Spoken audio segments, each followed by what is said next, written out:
એક વૃક્ષ ઉપરથી સફરજન નીચે પડે છે.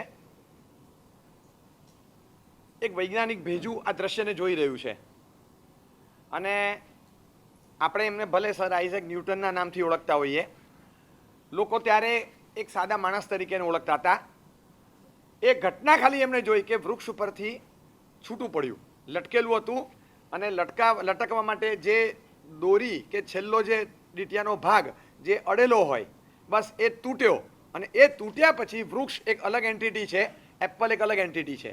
હવે એપલની સાથેનું કનેક્શન વૃક્ષની ડાળીનું તૂટ્યું, એની એક જ સેકન્ડમાં એ નીચે તરફ આવ્યું અને જમીન પર પડ્યું. Within 5 seconds it was on the floor. એ જમીન પર પડ્યું અને ભેજું છે. એણે એમ વિચાર કર્યો કે આ વૃક્ષ પરથી છૂટું પડ્યા પછી એની પાસે 4 ઓપ્શન છે. Apple can go up, apple can go on the ઇધર side, apple can go down. એ નીચે કેમ આવ્યું? સમજો કે પાંદડું છૂટું પડે એ પણ નીચે આવે. પછી એણે વિચાર કર્યો કે આપણે હાથમાં ટેનિસનો બોલ લઈએ ઉપર ફેંકીએ છીએ, પછી આપણે કહેતા નથી come down, come down, down, down, આપણે કહેતા નથી, કોઈ કમાન્ડ નથી આપતા, સ્ટીલ એ નીચે જ આવે છે. અને કદાચ એને નીચે નહીં આવવાનું એમ કહેશું તો પણ નીચે આવશે. આવું કેમ થાય? Why does it come down? બસ આ વિચાર કરતાં કરતાં એણે ગ્રેવિટીનો નિયમ શોધ્યો કે વસ્તુમાં એક એવી ચીજ છે અને નીચે ગ્રેવિટેશનલ ફોર્સ એને ખેંચે છે. બસ આ ગુરુત્વાકર્ષણનો નિયમ જે શોધાયો એ આ જ આધારે શોધાયો. આપણે તો કોઈ વિચાર જ નથી કરતા. આપણે સંશોધન પણ કરીએ ને તો બીજી દિશામાં કરીએ. એપલની વાત ભૂલી જાઓ. હા, ડ્રીમ લાઇનર 787 એ નીચે આવ્યું. એપલની વાત ભૂલી જઈએ, પણ અહીંથી ખાલી ગણતરીના કેટલાક સેંકડો મીટર દૂર એ એરક્રેશ સાઇટ છે અને ત્યાં જ્યારે પડ્યું ત્યારે એ બોઈંગ 717 નીચે પડતાની સાથે ધડાકો થયો અને હજી સુધી સંશોધન ચાલે છે કે નીચે કેમ આવ્યું. આમ તો એક જ કારણ છે, ગ્રેવિટી. બીજું કારણ શું?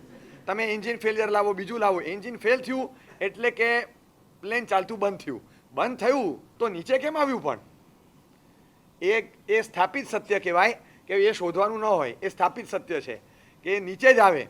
એ નીચે ન આવે, ગ્રેવિટીનો ફોર્સ કામ ન કરે એ માટે જે અમે એન્જિનનો ફોર્સ કામ કરતા હતા એ બંધ થયો એટલે ગ્રેવિટીનો ફોર્સ ચાલુ થઈ ગયો. બસ આટલું જ હતું કે કોઈ પણ ચીજ ઉપર હોય અને તરત નીચે પટકાય, ગમે એટલી હાઈટ પર હોય એ નીચે પટકાય, સમજી લેવાનું કે ગ્રેવિટી એને ખેંચે છે. 36,000 ફૂટની હાઈટ પર જાપાન એરલાઇન્સનું વિમાન હતું અને આમ ગણતરીની સેકન્ડોમાં 26,000 ફૂટ નીચે આવી ગયું. એમ જ લાગ્યું કે મોત 2 મેચ દૂર હતું, ત્યાં વળી પાછું કંઈક ચાલુ થઈ ગયું તો ખબર નહીં એ અટકી ગયા પાછા. ખબર નહીં ક્યાં અટક્યા, પણ એક વાર તો અટકી ગયા, નહીં તો મોત બધાને દેખાઈ ગયું હતું. અંદર જેટલા આપણા જેવા બેઠા હોય, નમો રીંતાણમ, નમો સિદ્ધાણમ, નમો આયરિયાણમ, પણ નૌકાર પૂરો થાય એ પહેલાં એન્જિન ચાલુ થયું એટલે પછી આપણે નૌકાર બંધ કરી દીધા કે ચલો વાંધો નહીં, ભગવાનને સુન લી અપની. પણ આટલું ઝડપથી નીચે આવ્યું ત્યારે આપણને લાગે કે આટલું ઝડપથી 26,000 ફૂટ નીચે આવે. જો તમે ફ્લોરેજ ગણો ને તો વર્લ્ડ 1 ટાવર હોય કોઈ 100 માળનો, એની ઉપર બીજો ટાવર ઊભો કરો ને એની ઉપર ત્રીજો અડધો ઊભો કરો, 250 માળ થાય. 260, 70, 26,000 ફૂટ એટલે તમે સમજી રાખો કે લગભગ 2500 માળ નીચે આવે. 10-11 ફૂટની હાઈટ હોય એટલે આવા 10-12 ટાવર નહીં, આવા 100-200 ટાવર તમે ઊભા કરો એકની ઉપર એક, ત્યારે આટલા 100 માળના આવા કેટલાય ટાવર ઊભા કરો, આટલા બધા ફીટ નીચે આવે. 25 ટાવર તમે ઊભા કરો ત્યારે 2500-2600 ફૂટ થાય. આવી રીતે સ્પીડમાં કોઈ વસ્તુ નીચે આવે છે એનું કારણ કે ગ્રેવિટી એને સહજ નીચે તરફ ખેંચે છે. વસ્તુને ઉપર જવા માટે એન્જિનનો ફોર્સ જોઈએ, ગમે તે કારણ આપો, પણ ગ્રેવિટી જ્યારે કામ કરે ત્યારે એક જ સેકન્ડમાં નીચે પટકે છે. બસ આ ગ્રેવિટીનો force. There are 2 types of forces. આપણે બંનેને કમ્બાઈન કરીને કહેવું હોય ને તો આઈ કન્સિડર કે આપણે એક કોમન નેમ આપી શકીએ, it is G force. G force. બસ આ જી ફોર્સ એવી એલિમેન્ટ છે કે જે તમે ધારો તો પણ વસ્તુને ઉપર નથી રાખી શકતા, એ હાઈટ ઉપરથી અચાનક નીચે ક્રેશ થાય અને નીચે પટકાય. અને એક જી ફોર્સ એવો છે કે તમે કોઈ પ્રયત્ન ન કરો અને છતાં અચાનક યુ આર અપલિફ્ટેડ, તમે ઉપર આવી જાઓ છો, એકદમ તમે ઉપર ઉઠો છો. હવે આ ડિવાઇન ફોર્સ છે. પેલો પણ કંઈક ગજબનો ફોર્સ છે. આ તમને નીચે હોય છતાં તમને ઉપર લઈ જાય, પેલા ઉપર હતા છતાં તમને નીચે પટકે. Both are G force. એક છે ફોર્સ ઓફ ગ્રેવિટી, એક છે ફોર્સ ઓફ ગ્રેસ. ગ્રેસનો પાવર એવો છે જેને કૃપા શક્તિ, અનુગ્રહ શક્તિ, શુભાશીષ, શુભકામના કે આશીર્વાદની શક્તિ આપણે કહીએ આપણી પરિભાષામાં. એ ફોર્સ ઓફ ગ્રેસ એક કુદરતનો કાયદો છે, એ સીધું જ તમને ઉપર લઈ જાય છે. આ કાયદો યુનિવર્સલ લો છે અને એ બધે જ એપ્લિકેબલ છે, બધાની ઉપર એપ્લિકેબલ છે. અને એ જ્યારે એડવર્સ રિવર્સ ઇફેક્ટ પણ ક્યારેક આપે છે. જ્યારે રિવર્સમાં એ લો કામ કરે ત્યારે એ ગ્રેસનો જેમ અસર છે ને એમ એન્ટી ગ્રેસ ઇફેક્ટ પણ હોય છે. કેટલીક વાર આપણે કહીએ છીએ ને કે પેલા માણસની હાઈ લાગી ગઈ, ખબર છે? હાઈ લાગી એટલે હાઈ દુઆ કા લેખ ન લિખિયા. હાઈ અને દુઆ આ બે ચીજ એવી છે, કોઈની દુઆ લાગે તો માણસ કેટલો ઉપર જાય ને એના કોઈ લેખ ન લખાય. કોઈની હાઈ લાગે, આપણે કહીએ ને કે મારી હાઈ લાગશે તને, આપણે તો કોઈની હાઈ લગાડાય ન લગાડાય. તો એટલું યાદ રાખજો, કોઈ નવો નંબર આવે ને તમારી પર અને કોઈનો નંબર જોતો હોય તો ફોન કરીને એવું ક્યારેય ના કહેતા કે મને એક હાઈ મોકલ ને, એવું ક્યારેય ના કહેતા. આપણે માગીએ છીએ મને હાઈ મોકલ, ક્યારેય ન મગાય. આપણે એમ કહેવાનું કે પ્રણામ લખીને મોકલો ને મને, મુજે જરા હાઈ ભેજ. અરે હાઈ મોકલે તો વયા જશો નીચે, કોઈ દિવસ હાઈ નહીં માગવાની. આપણા છે ને વ્યવહારમાં કેટલાક શબ્દો હોય છે, એ શબ્દોને હું સમજી શકું છું કે અર્થ કયો છે, પણ છતાં સુધારવા લાયક છે. તમે ઉઠી ગયા સવારના 8 વાગે, અલા ભાઈ જાગી ગયા એમ પૂછો. એક તો બજારની અફડાતફડી હોય, એમાં સવારના પોરમાં 8 વાગે પૂછે તમે ઉઠી ગયા? ભાઈ હું જાગી ગયા. આપણે એમ પૂછીએ કે તમે જાગી ગયા, ઉઠી ગયા શા માટે? અને આપણે શું રસ છે કે કોઈ ઉઠી જાય? હા, દુઃખ થાય. એટલે આપણે એમ જ પૂછવાનું, આ શબ્દ પ્રયોગ સુધારવાનો. હું સમજુ છું કે અર્થ એ જ થાય છે, પણ છતાં એક શબ્દ ફેરવીએ. તમે જાગી ગયા, બહુ આનંદ થયો. પેલો કે હું આટલા વાગે ઉઠી જઈશ, તો કે મને ખાતરી છે કે તમે આટલા વાગે જાગી જશો. કારણ કે તમે ઉઠી જશો આપણે ધબકારા વધી જાય, એ ઉઠી જાય તો. કારણ કે હવે કોઈ ઉઠે ને તો એકલા નથી ઉઠતા. હા, એટલે આપણે એમ જ કહેવું પડે કે તમે જાગી જજો, બસ જાગી જજો, બીજું કાંઈ નહીં. એટલે હું જાગી ગયો, બસ. હાઈ મોકલવાનું નહીં, પ્રણામ, બસ મને પ્રણામ લખીને મોકલો, નંબર આવી જશે. આપણે ક્યારેય કોઈની હાઈ નથી લેતા, દુઆ કાયમ બધાની લેવાની. આ એક શક્તિ છે. જેમ ગ્રેવિટીનો ફોર્સ વસ્તુને નીચે તરફ ખેંચે એમ વસ્તુને ઉપર તરફ લઈ જાય. બસ એક અલગ તત્વ છે, અતિન્દ્રિય તત્વ છે, અને એની ઇફેક્ટ બધા પર છે. આપણે બધા છે ને એને માનીએ જ, જેને શુકન કહીએ, જેને સંકેત કહીએ, જેને ડિવાઇન ફોર્સ કહીએ, જેને અંદરના આશીર્વાદ કહીએ, ઉપરવાળાની રહેમ નજર કહીએ, ભગવાનના 4 હાથ કહીએ, મા બાપની આશીષ વચન કહીએ, કોઈના મંગલાચરણ કહીએ, મારા સાહેબનો વાસક્ષેપ કહીએ, ભગવાનનું અમી દ્રષ્ટિ કહીએ, અરિયંતોનો અનુગ્રહ કહીએ, પરમેષ્ઠીની કૃપા કહીએ, જે કેવું હોય શબ્દ કહી દો. ગુરુ કૃપા, દેવ કૃપા, બધું અંદર આવી ગયું, ઇન્ક્લુડિંગ ઓલ. આ એક ગ્રેસનો ફોર્સ છે જે વસ્તુને કે વ્યક્તિને ઉપર લઈ જાય છે. આપણી અંદર ડેવલપ થતી એક નાનકડી શક્તિ હોય, એ શક્તિ એક્સેલ થઈને એકદમ ખીલી ઉઠે, એ ખૂબ અંદરથી બહાર આવી જાય. અને એ જ્યારે બહાર આવે એની અસર બહુ જબરજસ્ત હોય છે. બહુ વર્ષો પહેલાં એક પ્રોગ્રામમાં, ઇવેન્ટમાં, ક્લાસિકલ મ્યુઝિક પર ખૂબ સરસ ડાન્સ પ્રોગ્રામ આપનારી સ્ત્રી હતી, શાંતા, મિસ શાંતા. જૂની મરાઠી સ્ટાઇલમાં બહુ સારા લાવણી વગેરેના નૃત્યો પેશ કરે. શાંતા આપટે એક પ્રોગ્રામ હતો, અને એ પ્રોગ્રામ વખતે એણે બહાર મેસમાં, કિચનની બાજુમાં જોયું કેટલીક કોયલો ત્યાં આગળ હતી.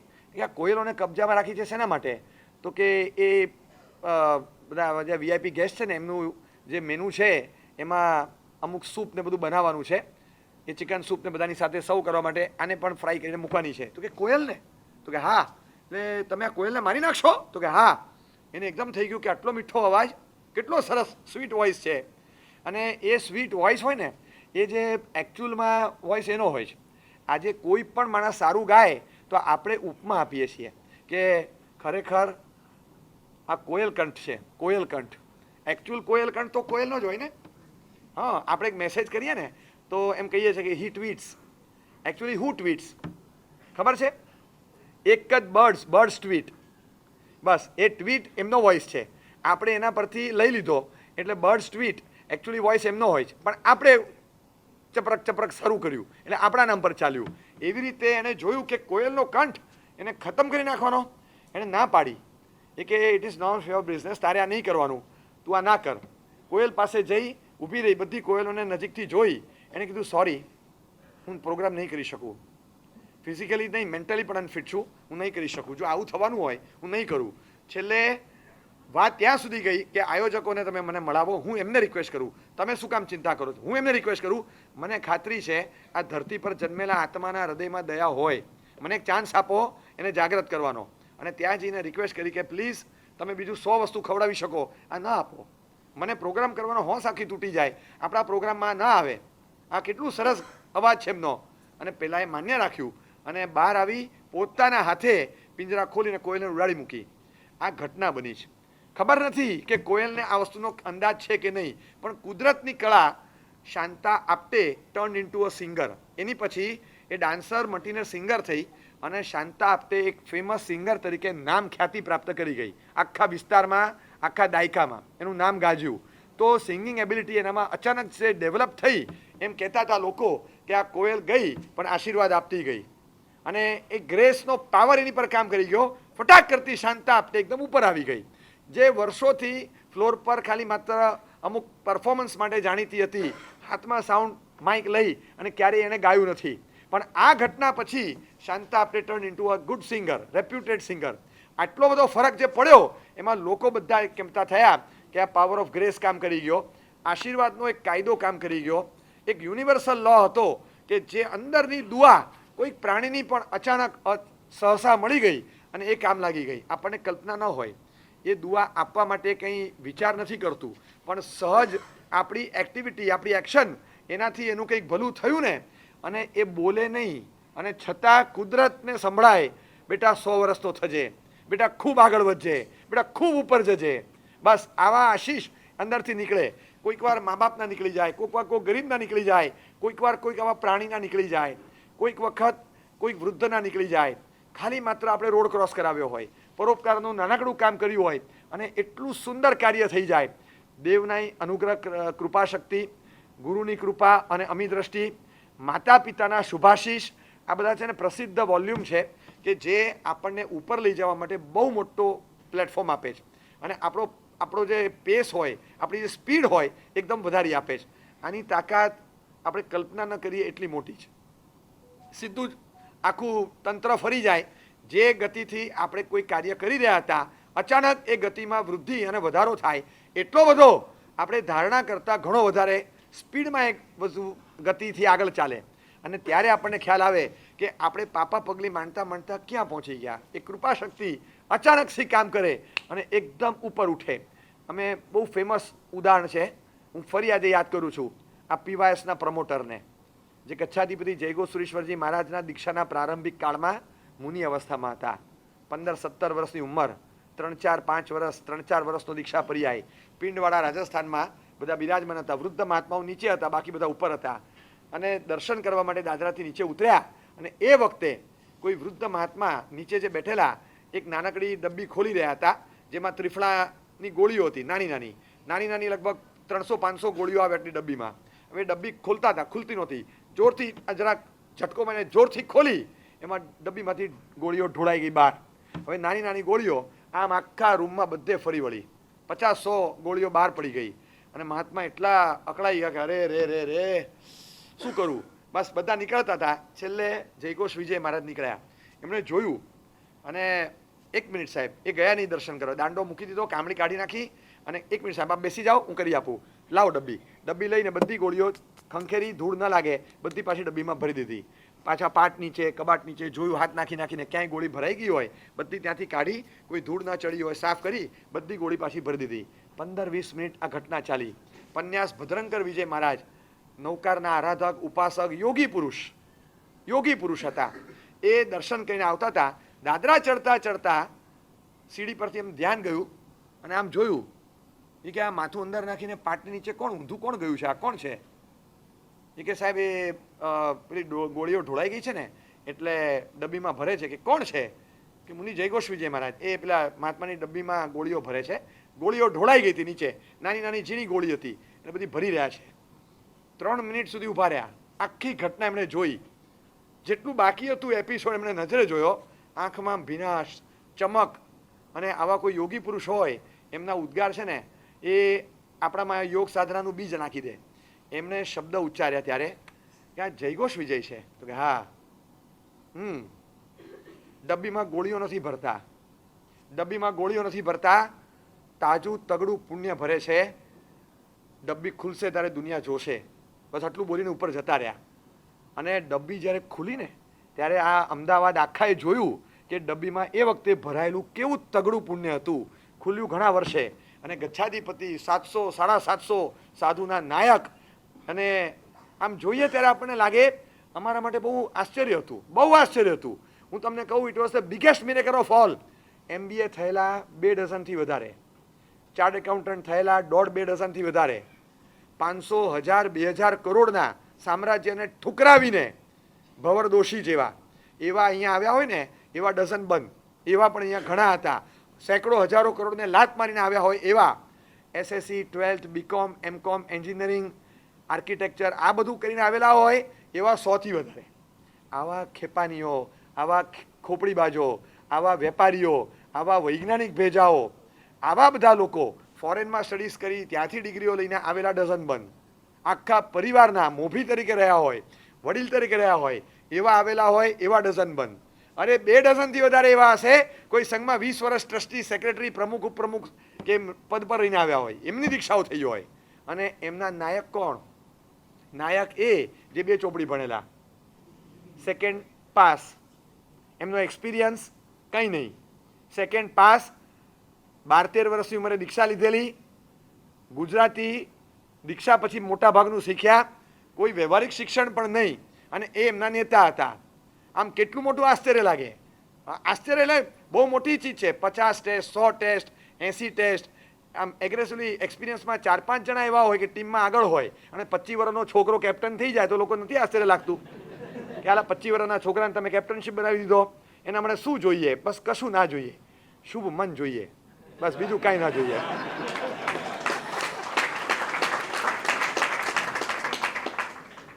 એટલું બધું નિર્મળ અંતઃકરણ હતું, લાવ બીજાનું કરી આપું. એ બીજાનું કરવા માટે તત્પર થયા, અને એનું આ પરિણામ હતું. નેતૃત્વનું પુણ્ય એમણે ડબ્બીમાં એ જ વખતે ભર્યું. એ વખતે એમણે ડબ્બીમાં નેતૃત્વનું પુણ્ય ભર્યું હતું કે તારા મનમાં આવો શુભ વિચાર આવ્યો કે મારું કામ બાજુ પર મૂકીને લાવ બીજાનું કરી આપું. આ તને કોઈ શીખવાડ્યું નથી. સરસ.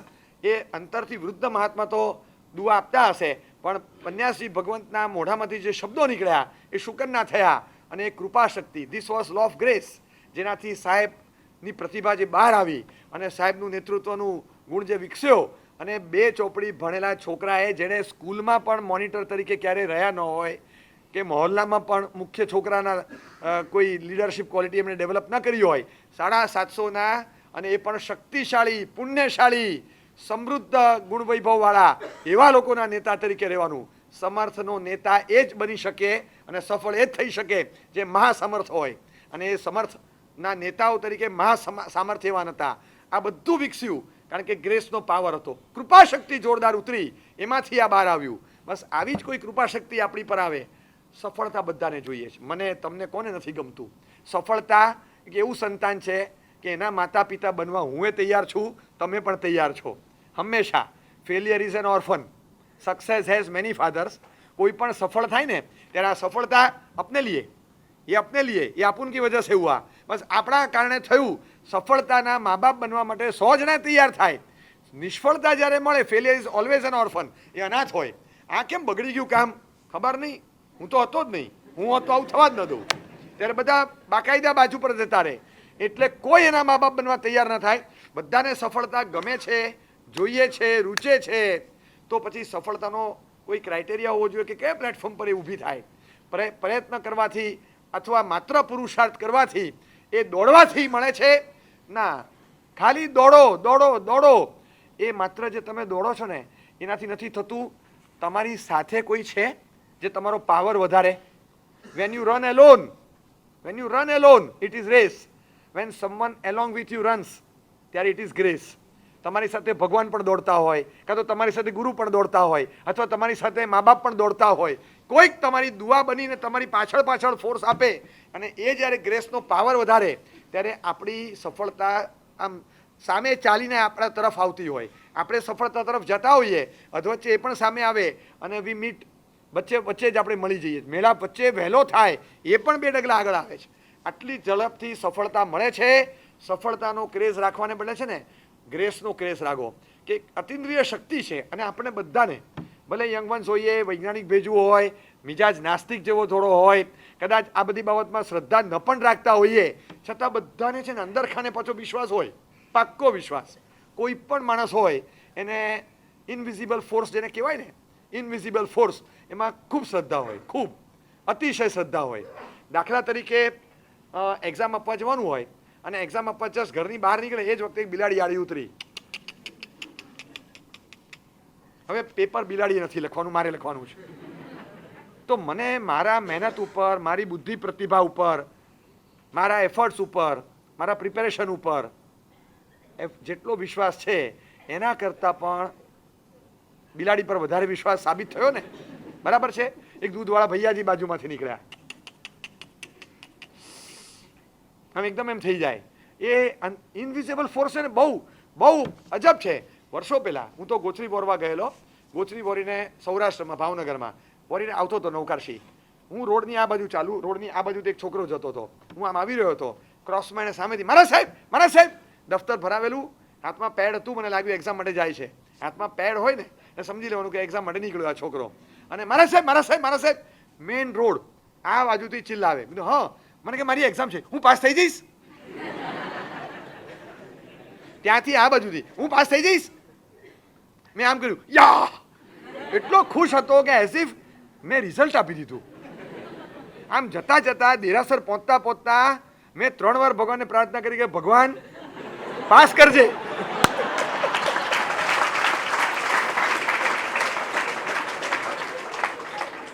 આમ ચોખ્ખું દેખાય, આખી રાત જાગ્યો હશે, ઉજાગરો કર્યો હશે, પેપરો જૂના સોલ્વ કર્યા હશે, મમ્મીએ જગાડ્યો હશે, વહેલો બધું કર્યું હશે, પણ એને થઈ જઈશ. આ શબ્દો પર જે વિશ્વાસ હતો ને એ કાબિલે દાદ હતો. એ જે બોલો એટલો બધો પાવરમાં આવી ગયો, એઝ ઇફ એના હાથમાં રિઝલ્ટ આવી ગયું 92% વાળું.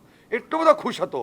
આપણે તો ખબર પણ ના હોય કે શું થશે, પણ અંદરથી એને જે વિશ્વાસ, કારણ કે એને મનમાં એમ છે મારા સાહેબને બોલાના હોગા वो ही होगा, अब टीचर को भी उतना ही मार्क देना होगा जितना इन्होंने बताया है. એના મનમાં એવું બેસી ગયું. હવે એક શ્રદ્ધાનો વિષય છે. હવે આ વસ્તુ છે ને એમાં તમે વિશ્વાસથી ચાલો ત્યારે થાય. અને 2 વસ્તુ છે કે અતિન્દ્રિય ફોર્સમાં બધાને વિશ્વાસ છે, બધાને. સાયન્સના રિસર્ચ સેન્ટરની સ્થાપના પણ છે ને હવે ચોઘડિયાને મુહૂર્ત જોઈને થતી હોય છે. હવે મને ઘણી વાર થાય કે રિસર્ચ સેન્ટરની સ્થાપના તો એકદમ સરાદમાં કે એવા વિચિત્ર દિવસોમાં, અમાસના દિવસે કાળ ચોઘડિયું હોય ત્યારે જ કરવું જોઈએ. કારણ કે તમે સાયન્સવાળા છો. તમે શિલાન્યાસ ત્યારે કરો કે જ્યારે સાયન્ટિફિકલી બધું અનુકૂળ હોય, એસ્ટ્રોનોમિકલી બધું ગમે તેવું હોય, એસ્ટ્રોલોજી જે કહેતું હોય. પણ એસ્ટ્રોલોજીકલી તમારું બેકાર હોય ને તંત્ર, ગમે તે યોગ ચાલતો હોય, પણ તમે એવા ટાઈમે કરો. પણ માણસને આવી બધી છે ને ઇનવિઝિબલ તાકાત કહેવાય, ઇનવિઝિબલ તાકાત. ઘણીવાર આપણે નથી કહેતા, આપણે જતા કોઈ બોલે નહીં જવાનું, હવે રહેવા દે ને, નથી જવું 3 વાર નાનૈયો નહીં બોલવાનું. કોઈ જતું હોય ને ત્યારે નેગેટિવ નહીં બોલવાનું. આ એક માન્યતા. કોઈ જતું હોય ત્યારે નહીં બોલવાનું કીધું ને નેગેટિવ 3 વાર બોલે ને એટલે પછી આપણે અરે યાર હવે તો કાંઈ પણ થશે ને તો તારા કારણે. એ શબ્દો નડી જાય ને, ઘણી વાર શબ્દો નડી જાય. એટલે શબ્દોની તાકાત હોય. બંગલો બનાવો અને બંગલાનું સરસ નામ આપવું છે. તમને વિચાર આવે કે શું નામ રાખીએ. હું તમને 2-3 ઓપ્શન આપી જોઉં. રૂગણાલય, સ્મશાન વિલા. કોઈ નામ નથી રાખતું આવું. કેમ ન રખાય? એવો નિયમ તો નથી ને કે સ્મશાન વિલા નામ રાખવું ને સુઈ જવું પડે. એવો કોઈ નિયમ નથી. બરાબર છે, પણ ન રાખી શકાય. એ ભૂતિયા મહેલ આવું રાખે કોઈ? કેમ ન રાખે?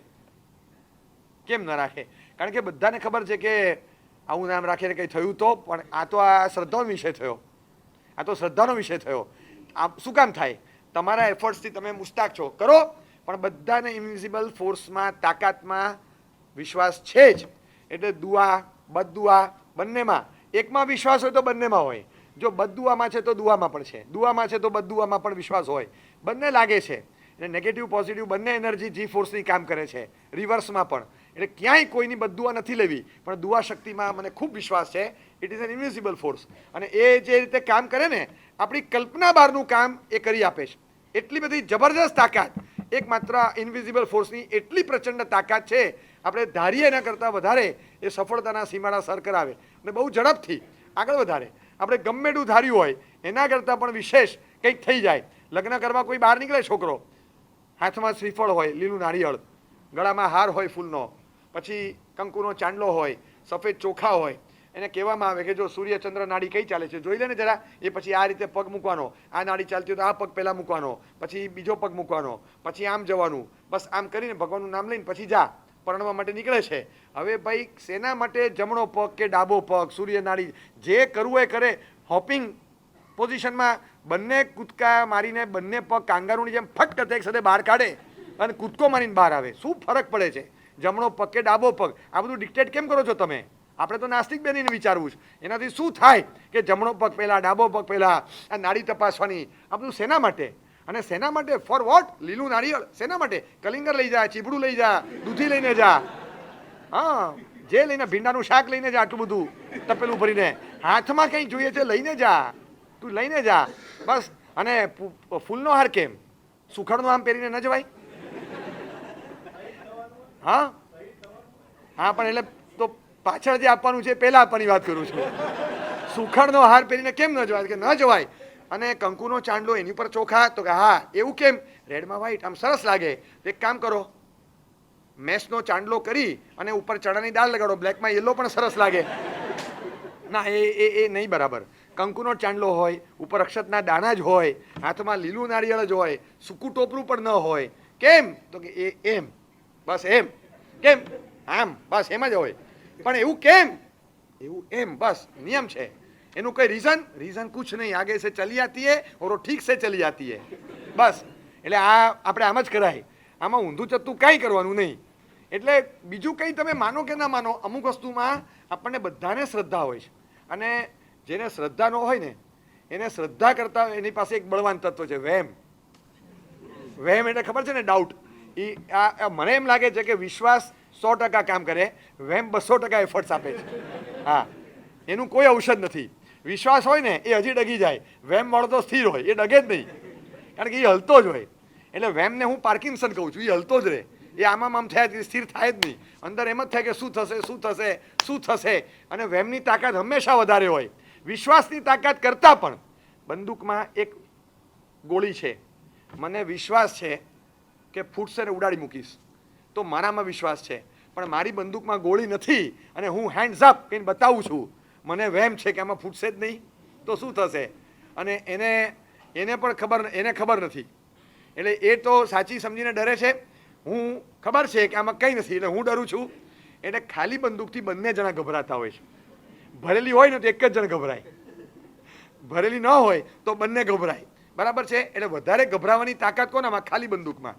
ભરેલી બંદૂક 100% ગભરાટ આપે, ખાલી બંદૂક હોય, પિસ્તોલ ગોળી વગરની હોય તો 200% ગભરાટ આપે, 100% એને, 100% મને. એટલે એવી રીતે વિશ્વાસ કરતાં પણ વહેમ બહુ ઇફેક્ટિવ, સખત તાકાત ધરાવે છે. એટલે આપણે વિશ્વાસને વધારીએ કે કોઈક એવી અનુગ્રહ શક્તિ મારી પાસે હોય, હું મહેનત કરું છું અને મને મહેનત ઉપર વિશ્વાસ છે, હવે હું વિશ્વાસ ઉપર મહેનત કરું. મને મહેનત ઉપર ભારે વિશ્વાસ છે કે હું જો મહેનત કરીશ તો આગળ વધીશ, એની કરતાં થોડો વિશ્વાસ એની ઉપર હવે મહેનત કરું કે મને કૃપા શક્તિ મારી એવી જો વધી જાય તો ખૂબ આગળ વધીશ. કંઈક એવો ફોર્સ મને મળી જાય તો પુણ્યમાં, ડબ્બીમાં પુણ્ય ભર્યું હશે, એ ડબ્બી ખુલશે ક્યારેક, પણ ક્યાંક તો ડબ્બીમાં પુણ્ય ભરવું પડશે, કોઈક એવું કર્મ કરવું પડશે, કોઈક એવું સત્કાર્ય કરવું પડશે. તો માર્ગાનુસરી જીવન કહેવાય ને, ઓન ટ્રેક લાઈફ કહેવાય છે ને, તો એવી જિંદગી જીવવા માટે આપણે ત્યાં ડિઝાઇન કરેલો કોર્સ છે, આખો લાઈફનો કોર્સ, સ્કેચ આપ્યો છે કે સારી લાઈફનો સ્કેચ કેવો હોય. તો પહેલાં આઉટલાઇન આપી છે કે જીવનમાં ઓન ટ્રેક એવા કેટલાક વર્ચ્યુસને ડેવલપ કરો કે જે જીવનમાં પાયાના ગુણો હોય, એ પાયાના વર્ચ્યુસ તરીકે સ્થિર થાય, એના પાયા ઉપર તમે મોટી ઇમારત ચણી શકો. You are going to be prosperous, you are going to be popular, બહુ જ બધા નામ કમાશો, શ્રીમંત થશો, મોટા થશો, ખૂબ આગળ વધશો. પણ આ બધું તમને ડાયજેસ્ટ થાય એ માટે તમારા રૂટ્સ મજબૂત જોઈએ. અને એ માટે તમે કોઈક એવી કૃપા શક્તિ મેળવી લો, કોઈક એવો પાવર મેળવી લો કે જેના આધાર પર તમને આ બધું પચે. તમને જેવી વસ્તુ મળી હોય એ વસ્તુ તમને ખૂબ આગળ લઈ જશે. પણ એવી કૃપા શક્તિ, આપણે ત્યાં એક બહુ સરસ વાક્ય છે, 4 વસ્તુનું છે ને બધાને આકર્ષણ હોય છે. એક આયુષ્ય, મારું આયુષ્ય સારું હોય તો સારું, મારું આયુષ્ય સારું હોય તો સારું, બરાબર. બીજું છે બુદ્ધિ પ્રતિભા, જ્ઞાન, બસ એ મારી બુદ્ધિ પ્રતિભા સતેજ હોય, ઇન્ટેલિજન્સ સારું હોય તો સારું, બસ બુદ્ધિ સતેજ હોય તો સારું, ધારદાર હોય તો સારું, બળ, શરીરનું બળ હોય અને આરોગ્ય, હેલ્થ સારી હોય તો સારું. આયુર્વિદ્યા યશોબલમ, અને યશ, ચારે બાજુ યશ પ્રસરે ખૂબ મારો યશ થાય, ખૂબ લોકોમાં ખ્યાતિ પ્રસરે, લોકોમાં પ્રેસ્ટીજ ખૂબ ઊભી થાય, હું બહાર નીકળું અને બધા મારું નામ યાદ કરે, બધા મને હાથ કરે ઊંચો અને મારો આભાર માને અથવા તો મને આવકાર આપે, જ્યાં જઉં ત્યાં મને એપ્લોડ્સ અને આવકાર મળે, જ્યાં જઉં ત્યાં મારા દરેક પરફોર્મન્સ પર મને એપ્રિસિએશન મળે, બસ આટલો બધો મને યશ મારો પ્રસરે, એ ચારે બાજુ દિગંતમાં યશ પ્રસરે. આયુર્વિદ્યા યશોબલમ, આ ચત્વારી તસ્ય વર્ધંતે, આ ચાર વસ્તુ સતત વધ્યા કરે. પણ કોની વધ્યા કરે? કોની વધ્યા કરે? નિત્યમ વૃદ્ધોપજીવી ન, ખાલી ઘરમાં વૃદ્ધ મા બાપ પણ બેઠા હોય, એમની ખૂબ મન ભરીને સેવા કરી, એનાથી શું થાય? બસ કંઈ નહીં થાય. તમે આયુષ્ય વધારવા માટે કોશિશ કરતા હશો, તમારું બળ વધારવા માટે જીમમાં જતા હશો, તમે પ્રોટીન્સ ખાતા હશો, તમે કંઈનું કંઈ અભક્ષ્ય પણ લેતા હશો, બધું જ લેતા હશો કારણ કે તમને એમ છે બળ વધારવું. તમને યશ વધારવા માટે તમે લોકોને છો એના કરતાં તમે સારા દેખાવા માગો એ માટે દંભનો આંચળો ઓઢતા હશો, બધું જ કરતા હશો. અને તમે ઇન્ટેલિજન્સ વધારવા માટે બ્રાહ્મીવટી ખાતા હશો, બ્રાહ્મીનું તેલ ઘસતા હશો, તમે સરસ્વતીની સાધના કરતા હશો, જ્ઞાન પંચમી તપ કરતા હશો, બધું જ કરતા હશો. ઘરમાં તમારા માતા અને પિતા છે, ખૂબ મનથી એમની સેવા કરો, એમની ખૂબ અંદરથી આશીષ પ્રગટે. બેટા 100 વર્ષ તો થશે, બોલવાની પણ જરૂર નહીં, અંદરમાંથી ખાલી છે ને આમ દુઆના અક્ષરો ન હોય, દુઆનો આકાર જ હોય. અને દુઆ એનો આકાર હોય આપણને નથી દેખાતો, આપણે તો નિરાકાર તત્વ લાગશે, પણ અંદરથી જે ઉછળે એ ભાવ, એ વાઇબ્સ જે પ્રસરે છે અને સ્પર્શે આપણને. આપણે કંઈક નાનકડું કામ કરી આપ્યું, કશું જ નહોતું, ખાલી હાથમાં બટવો લઈ અને મમ્મી કે દાદી મોટી ઉંમરના છે આમ બહાર નીકળતા હતા, 1 મિનિટ ક્યાં જાય છે? તો કે દર્શન કરવા, પૂજા કરવા છે, ઊભી રહે, હું આવું છું એક્ટિવામાં, અત્યારે વરસાદ જેવું છે, લપસી જવાનું છે, રોડ ચીકણા છે, ઊભી રહે. ખાલી એક્ટિવા પર મૂકી ગયા. અરે કે તું મને મૂકી દઈશ પછી મારે પાછા આવવાનું છે ને? ના, પાછા નથી આવવાનું, અડધો કલાક થશે કે ના મને પોણો કલાક થશે, હું 40 મિનિટ પછી બહાર ઊભો હોઈશ, હું લેવા આવું છું, તું ચાલીને નહીં આવતી. ખાલી એટલું જ બોલી ગયા. એ આખા રસ્તે જતા જતા અને આવતા આવતા કે છે દીકરો કેટલું ધ્યાન રાખે છે, કેટલું ધ્યાન રાખે છે, એને કેટલા કામ છે, અત્યારે વર્ક ફ્રોમ હોમ છે, ઘરમાં બધું લઈને બેઠો છે, વચ્ચે પાછું આવ્યો, હવે 40 મિનિટ થશે એટલે યાદ રાખીને પાછો આવશે. એ 40 મિનિટમાં 4 વાર છે ને એ ભગવાનની પૂજા કરતાં કરતાં અચાનક તમારા માટે કોઈ પ્રાર્થના કરી બેસશે, જે આપણે કરી હોય ને તો કદાચ ન થાય, પણ એમનીમાંથી એવી પ્રાર્થના નીકળી જશે, ભગવાન બધાનું ભલું કરજે, મારા દીકરાથી શરૂઆત કરજે, શરૂઆત મારા દીકરાથી કરજે, કેટલો ભલો માણસ છે. અંદરથી એમ થાય કે દીકરો આવો હોવો જોઈએ. એકવાર ખાલી કોઈક એક ઘટનામાં એવું જો નીકળી ગયું ને, બસ હવે તમારે પ્રયત્ન કરવાની જરૂર નથી કે જિમ્નેશિયમમાં જાઓ ને આ કરો. ચત્વારી તસ્ય નશ્યંતે, આયુર્વિદ્યા યશોબલમ, જે આંતરડી કકળાય, વૃદ્ધની આશીષને બદલે બધું આલે છે, તો આયુષ્ય ઘટે, વિદ્યા ઘટે, યશ ઘટે, બળ ઘટે, બધું જ ઘટે. બધું મસલ શિથિલ થઈ ગયા, હાથ પગ થાકી ગયા, 50ના થયા 85 જેવા લાગવા માંડ્યા, ખબર નહીં શું થઈ ગયું, આખું શરીર મોઢા પર કરચલીઓ બધું આવી ગયું, વૃદ્ધાવસ્થા આવી ગઈ, શરીરની તાકાત ખમી ગઈ, નથી અવાજ નીકળતો, નથી પગલાં મંડાતા, નથી હાથ ઉંચકી શકાતો, નથી વજન ઉંચકાતું, બધી રીતે થાક્યા, હવે કંઈ જ નહીં, બધું જ ખલાસ થઈ ગયું. શારીરિક દ્રષ્ટિએ મનોબળ તૂટી ગયું, આત્મબળ જે ધૈર્ય હતું એ તૂટ્યું, વિલપાવર હતો એ સાવ ટાર્નિશ થઈ ગયો, તૂટી ફૂટીને ખતમ થઈ ગયો. બધી રીતે આપણે પાયમાલ થયા તો માનવાનું કે ક્યાંક એ વૃદ્ધની અવહેલના કરી છે, અને એ માતા પિતાની અવહેલના એના કારણે અંદર એમની બદદુઆ ક્યારેય હોતી જ નથી, પણ ક્યાંક એમને પહોંચેલું દુઃખ એ જ આપણા માટે બદદુઆનો રોલ છે, એમને પહોંચેલી શાતા એ જ આપણા માટે દુઆનો રોલ પ્લે કરે છે. એ બદદુઆ આપે નહીં કારણ કે ઉત્તમ તત્વ છે, પણ અંદરથી તારું નખો જ જાય એવા શબ્દ ક્યારેય નહીં બોલે, ક્યારેય નહીં.